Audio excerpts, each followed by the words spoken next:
चलो भाई, कहाँ तक पढ़ लिया था हम लोगों ने? हमने पढ़ लिया था 1 GB वाला है। कोई बात नहीं, ये तो बताओ कहाँ तक पढ़ लिया था? यहाँ तक पढ़ लिया था शायद, आपने मार्क करा था।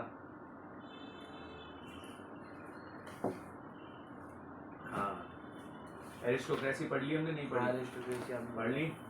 लिबरलिज्म यहाँ से शुरू कर। चलो भाई ठीक है।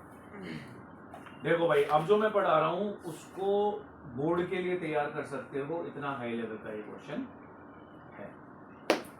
लिबरलिज्म क्लास हमने 8th 9th में भी पढ़ा था, जब हमने पढ़ा था रशियन रेवोल्यूशन। या हम कहें कि अच्छा, एक कॉमन सी चीज़ है, कॉमन बात है, मुझे बताओ कि नेशनलिज्म या रेवोल्यूशन कौन सी क्लास करती है? बिजनेस क्लास, पेजेंट्री मतलब थर्ड लेवल की क्लास, मिडिल क्लास या कॉमर्शियल क्लास? Middle class. बिल्कुल सही बात है। तो नॉर्मली क्या होता है, जो भी रेवोल्यूशन करती है, लड़ाई झगड़े ठीक है कह सकते हो, जो भी रेवोल्यूशन करता है वो कौन करता है? Middle class. इस वाले पार्ट में हम जो पढ़ने वाले हैं वो सिर्फ मिडिल क्लास के बारे में, ठीक है ना? और अगर पेपर बनाने वाला भी मिडिल क्लास का है तो ये क्वेश्चन जरूर देगा, ठीक है ना? जो आइडिया ऑफ नेशनल यूनिटी है 19th सेंचुरी यूरोप में, वो काफी हद तक अलाइन थी एक वर्ड से जिसका नाम था लिबरलिज्म। अब लिबरलिज्म वर्ड बना कहाँ से है भाई? तो ये बना है लैटिन वर्ड लिबर से, लिब्रे भी पढ़ते हैं उसे, विच मीन्स फ्री। तो ये जो वर्ड है लिबरलिज्म, ये कहाँ से पैदा हुआ है? इसका रूट वर्ड जो है वो लिब्रे है, ठीक है ना? या लिबर पढ़ लीजिए, जो जिसका मतलब क्या होता है? फ्री। जो नई मिडिल क्लास थी उसके लिए देखो, इस हिस्से को आप 3 हिस्सों में डिवाइड कर सकते हैं। पहला, सोशल लेवल पे लिबरलिज्म का क्या मतलब था। दूसरा, इकोनॉमिक लेवल पे लिबरलिज्म का मतलब क्या था। और तीसरा, पॉलिटिकल लेवल पे लिबरलिज्म का क्या मतलब था। इन 3 कैटेगरीज में हमें इसे पढ़ना है और पूरा पैराग्राफ करना है, ठीक है? सो ये जो मिडिल क्लास थी उसके लिए लिबरलिज्म का मतलब क्या था? तो उसके लिए मतलब था freedom for the individual and equality before law, ठीक है ना? तो इसका लिबरलिज्म का, मिडिल क्लास में लिबरलिज्म का मतलब था freedom of individual and equality of all before the law. ये 2 पॉइंट आपको याद रखने पड़ेंगे। कौन कौन से? कौन कौन से? हाँ, freedom of individual and equality before law. Political basis पर ये एम्फेसाइज कर रहा था कि गवर्नमेंट बाय कंसेंट होनी चाहिए। भाई फ्रेंच रेवोल्यूशन में भी यही था। मोंटेस्की, जे रूसो, अगर पढ़े हो, याद हो तो फिलोसोफर्स थे, नहीं याद तो अच्छी बात है, मैं किसलिए बैठा हूँ। तो जितने भी मिडिल क्लास के लोग थे ना, वो चाहते थे गवर्नमेंट बाय कंसेंट हो। कंसेंट मतलब क्या होता है? कंसेंट मतलब होता है एग्री करना, सबकी मंजूरी से, सबके एग्रीमेंट। हाँ, सबके एग्रीमेंट से क्या बननी चाहिए? एक गवर्नमेंट होनी चाहिए। Since the French revolution, liberalism जो है वो ऑटोक्रेसी को खत्म करना चाहता था और क्लरिकल प्रिविलेजेस को खत्म करना चाहता था। और वो क्या चाहता था कि एक कॉन्स्टिट्यूशन बने। क्या बने? एक कॉन्स्टिट्यूशन बने, एक गवर्नमेंट बाय कंसेंट बने और रिप्रेजेंटेटिव गवर्नमेंट होनी चाहिए। इसका मतलब हमारे द्वारा इलेक्ट किया हुआ बंदा ही क्या करेगा? चूज कर सकता है, चूज करेगा। बात समझ में आ गई? एंड 19th सेंचुरी में लिबरलिज्म जो है वो इनवॉल्युबिलिटी ऑफ प्राइवेट प्रॉपर्टीज, इसका मतलब प्राइवेट प्रॉपर्टीज के अधिकार की बात भी करता था। इसका मतलब प्राइवेट प्रॉपर्टीज होनी चाहिए। तो लिबरलिज्म जो है पॉलिटिकल स्फीयर में मोटा मोटी किसके बारे में बात करता है? वो बात करता है freedom of the for the individuals and equality before law, government by consent, freedom, equality, government by consent, constitution and representative democracy, parliament, representative parliament. ये 5 पॉइंट आपको लिख के आने पड़ेंगे पॉलिटिकल स्फीयर में। बात समझ में आ गई ना? अब आ जाते हैं सोशल स्फीयर में। सामाजिक रूप से लिबरलिज्म का क्या मतलब था? पॉलिटिकल बेसिस पे क्लियर हो गया, freedom, equality, consent, government by consent and representation, ठीक है?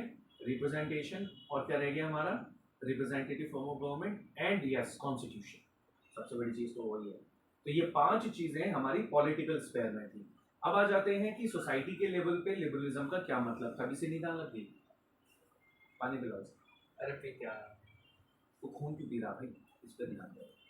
Yet equality before the law did not necessarily, जब मैं तुम्हें बात करता हूँ लिबरलिज्म की, तो ये वर्ड बना है लिबर से विच मीन्स फ्री, लेकिन लिबरलिस्ट जो थे या फिर दोज हु फॉलोड लिबरलिज्म वो यूनिवर्सल सफरेज की बात नहीं करते थे। कैसे प्रूव करोगे कि जो यूरोपियंस थे सुसरे ये बोलते थे कि अगर सिविलाइजेशन सीखनी है तो हमसे सीखो। जब वो उल्लू के पट्टे इंडिया आए थे तब क्या बोलते थे कि India was not a place of civilised communities. We, because of us, we made India as a civilized country. इसका मतलब अंग्रेजों के आने के बाद ही हम क्या हो पाए, सिविलाइज हो पाए। इससे पहले हम सिविलाइज नहीं। जब हमारा देश आजाद हुआ 47 में तो हमने औरतों को वोटिंग का अधिकार दिया, और इन उल्लू के पट्टों ने वोटिंग का अधिकार पता है कब दिया, 1946 में जाकर इंडिया में मतलब सॉरी फ्रांस ने औरतों को वोटिंग का अधिकार कब दिया, 46 में भाई। कैन यू इमेजिन 200 साल बाद भाई, 1789 है ना, तो लगा लो हिसाब अपना, 150 साल से कम बैठो। और ये हमें सिखा रहे थे कि सिविलाइजेशन क्या होती है। हाँ वो जो तू कहना चाह रहा मैं भी वही फील कर रहा हूँ, चमन चोम। चलो आगे चलो। हाँ कोको सीसी, हाँ समझ में आ गया ना, ठीक है। यट इक्वालिटी बिफोर लॉ जो है उसका मतलब बिल्कुल यूनिवर्सल सफरेज नहीं था, क्योंकि लिबरलिज्म चाहे जैकोबियंस क्लब लेके आए हो चाहे कोई भी लेकर आए हो, इन्होंने वोटिंग का अधिकार सिर्फ प्रॉपर्टीड मैन को दिया था। इन्होंने नॉन प्रॉपर्टीड और विमेन को क्या नहीं दिया, वोटिंग का अधिकार नहीं दिया। वही लिखा हुआ है, बात खत्म हो गई।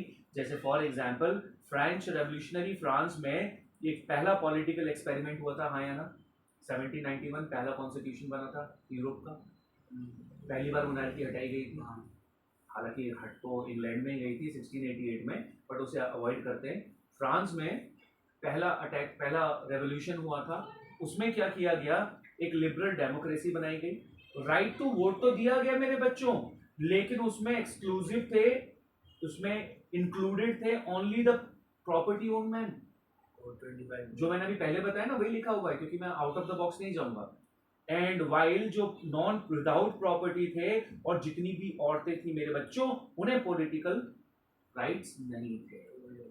वही वाली चीज आ गई ना, ये सोशल लेवल पे है। इस लेवल पे है, सोशल लेवल पे है। हाँ ये बात तो सच है कि जब जैकोबियंस आए थे उस समय नॉन प्रॉपर्टीड मैन को भी वोटिंग का अधिकार मिल गया था, लेकिन फिर भी औरतें जो हैं उन्हें वोटिंग का अधिकार नहीं मिला। फिर नेपोलियन आ गया, और इन भाई साहब, क्योंकि ये राजा थे, he was a monarch, और इसने तो सारा ही पॉलिटिकल एक्टिविटी क्या करी, डंप कर दी। क्यों? क्या राजा चाहेगा कि उसके सामने कोई पॉलिटिकल इंस्टीट्यूशन हो, पार्लियामेंट हो, जो डिसीजन ले? राजा है, हम है राजा, तो सीधी बात है सबका बजाएंगे बैंड बाजा।